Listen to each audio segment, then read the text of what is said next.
Hai semua, tahukah kamu bahwa negara Ethiopia itu punya banyak fakta dan sejarah? Jika kalian penasaran, simak video ini sampai usai.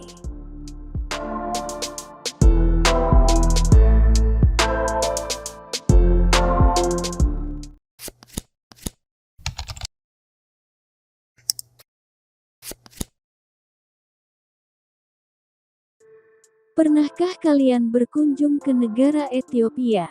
Ethiopia merupakan negara di ujung benua Afrika. Wilayah Ethiopia terletak sepenuhnya di garis lintang tropis, dengan ibu kota Ethiopia adalah Addis Ababa, yang memiliki makna bunga baru, letaknya hampir di tengah negara itu. Ethiopia, negara tertua di Afrika yang didirikan pada 980 sebelum Masehi, dengan jumlah penduduk terbesar di benua hitam itu. Ethiopia adalah negara terbesar dan terpadat di ujung Afrika. Ethiopia berbatasan dengan Eritrea di utara, Djibouti di timur laut, Somalia di timur, Kenya di selatan, Sudan Selatan dan Sudan di sisi barat. Dulunya, Ethiopia berbatasan dengan Laut Merah, sebelum bagian wilayah negaranya, yaitu Eritrea, menjadi negara sendiri. Ethiopia memiliki jumlah penduduk sekitar 123,4 juta pada tahun 2022. Ethiopia sering dipandang sebagai simbol kemiskinan oleh dunia barat.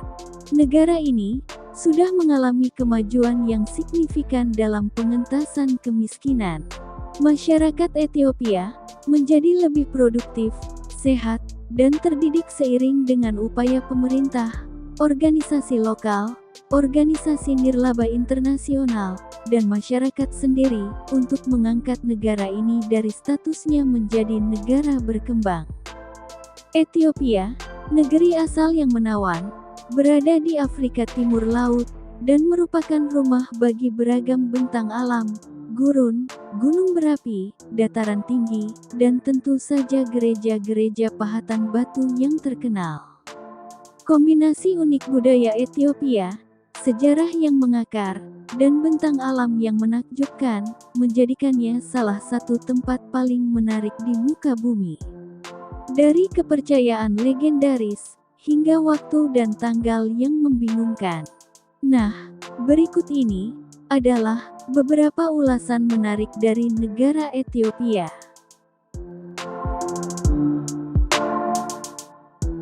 Ethiopia salah satu negara tertua di dunia.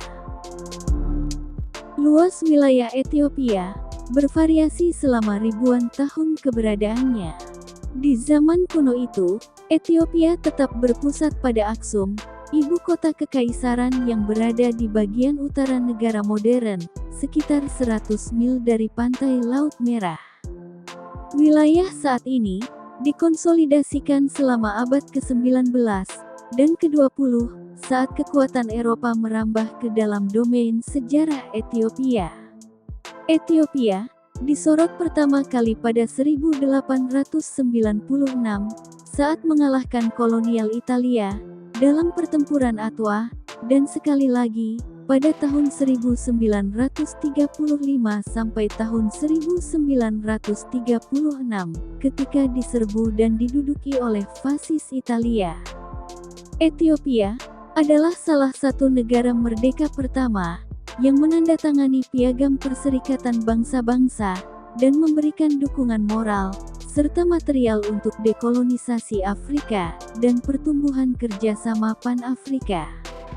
Juga berperan atas berdirinya Organisasi Persatuan Afrika sejak 2002, Uni Afrika, dan Komisi Ekonomi PBB untuk Afrika yang berkantor pusat di Addis Ababa.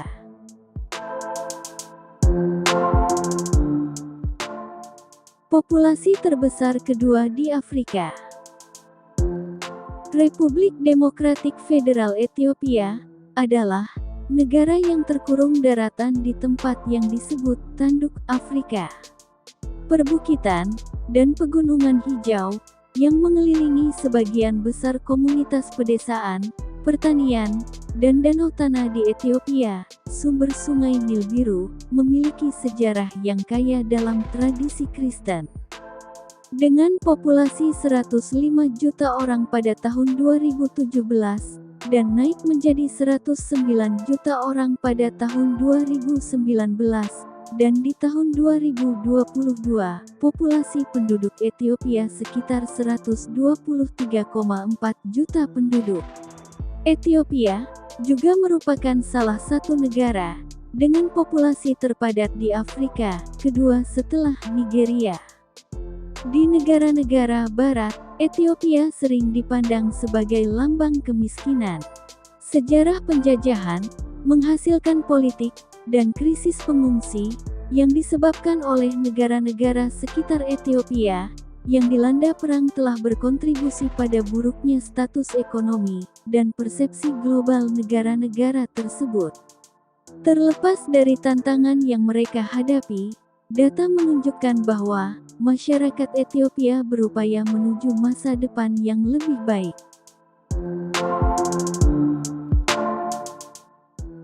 Ethiopia tidak pernah dijajah oleh bangsa Eropa. Ethiopia merupakan salah satu dari dua negara Afrika yang dianggap tidak pernah dijajah. Meskipun demikian, Italia memang menduduki negara tersebut antara tahun 1936 sampai tahun 1941. Namun, Ethiopia terus melakukan perlawanan, dan negara tersebut tidak pernah sepenuhnya berada di bawah kendali Italia. Titik balik kampanye ini adalah dimulainya Perang Dunia II. Inggris memilih untuk membantu Ethiopia, dan setelah memulai serangan, mereka berhasil merebut kembali Addis Ababa dalam waktu 3 bulan. Warisan Budaya UNESCO. Gereja Pahatan Batu Lalibela, Landscape Budaya Konso, Lembah Bawah Awas, Aksum, Tia, Taman Nasional Simien, Harar Jogol Kota Bersejarah Berbenteng, Lembah Bawah Omo, dan Fasil Gebi, adalah semua lokasi di Ethiopia yang didaftarkan oleh UNESCO sebagai situs warisan dunia. Gereja Saint George, yang sering dikunjungi wisatawan, dinobatkan sebagai situs warisan dunia oleh UNESCO. Pelancong akan disuguhkan sebuah bangunan gereja yang terbuat dari batu besar yang dipahat dan berbentuk menyerupai salib. Arsitektur gereja ini masih aktif digunakan untuk kegiatan keagamaan dan akan sangat ramai saat perayaan Natal atau Paskah. Uniknya, bangunan gereja terbuat dari batuan vulkanik skoria basaltik pada ketinggian 2630 mdpl. Ethiopia telah berhasil mempertahankan sebagian besar warisan budaya dan landmarknya. Tindakan luar biasa ini menjadikannya salah satu negara paling menarik di Afrika. Mereka berjalan pada waktunya sendiri. Tidak hanya kalendernya yang berbeda dengan kalender kita, mereka juga menggunakan jamnya sendiri. Ethiopia merupakan satu-satunya negara di dunia yang mempunyai sistem waktu 12 jam, dihitung dari fajar hingga senja, dan dari senja hingga fajar. Zona waktu di Ethiopia adalah waktu Afrika Timur. Ethiopia tidak menerapkan waktu musim panas. Dalam sistem yang sangat masuk akal, hari dimulai saat matahari terbit. Jam 1 adalah matahari terbit, dan jam 12 adalah matahari terbenam, lalu ada juga jam malam 12 jam. Ketika seseorang memberitahu Anda, di saat Anda berada di sana, pastikan Anda memeriksanya, apakah itu waktu Ethiopia atau waktu barat.